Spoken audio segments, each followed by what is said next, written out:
Joining us now from Munich is Clemens Fuest. He is the Ifo Institute president. Mr. Fuest, thank you for joining Bloomberg Surveillance. Like we do talk to you on a quarterly basis. How worried are you that trade tensions will escalate, putting further pressure on German exports, especially cars? Well, there's a real danger. Currently, the trade conflict seems to be focusing on China, but still there is the pending issue of tariffs on cars, so the risk hasn't gone away. Still, the hope here is that the trade conflict will focus more on China. This is a problem as well for the world economy, but less of a problem for Europe. Mr. Fuest, how significant is the CDU leadership on December 7th? Could that actually change the growth prospects for Germany? I think that this is unlikely. Whoever wins, either Merz or Kramp-Karrenbauer, they are the two candidates. I think both of them represent traditional conservative party values. Both are pro-Europe, so I don't think that's the big impact. I think that other risks, like Italy and Brexit, are most significant. Okay, so what worries you most? Is it Italy or Brexit, and how does that impact actually German confidence? I think Italy is the bigger problem, in particular in the meantime.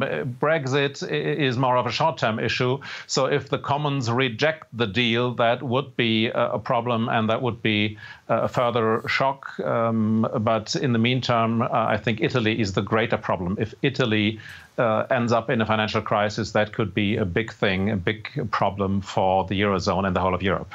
Clemens, Tom Keene in New York, and good morning and good afternoon to you. Morning. Would you explain the auto input in Germany? I just understand that it's different than the United States.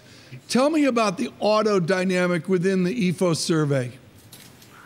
So the auto industry has actually recovered a little bit, but suffered a setback in recent months. A lot of that is related to the difficulties with the car emissions regulation. This has slowed down car registration. This also explains the dip in German GDP in the third quarter.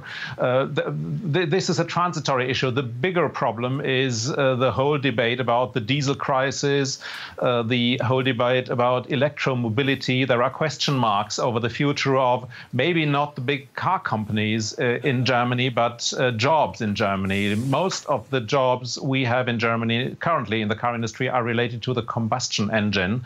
And if that doesn't continue, that would be a big problem for the whole of the German economy. Mr. Fuest, what kind of euro-dollar level do German exporters need? I think that German exporters are currently benefiting really from the low value of the euro, from the strong dollar. Certainly, German companies could live even with a higher euro, a stronger euro, with exchange rate of about 120, 125. That wouldn't be a problem. Purchasing power is currently at around 125. So the current value of the dollar certainly boosts exports from Germany to the US.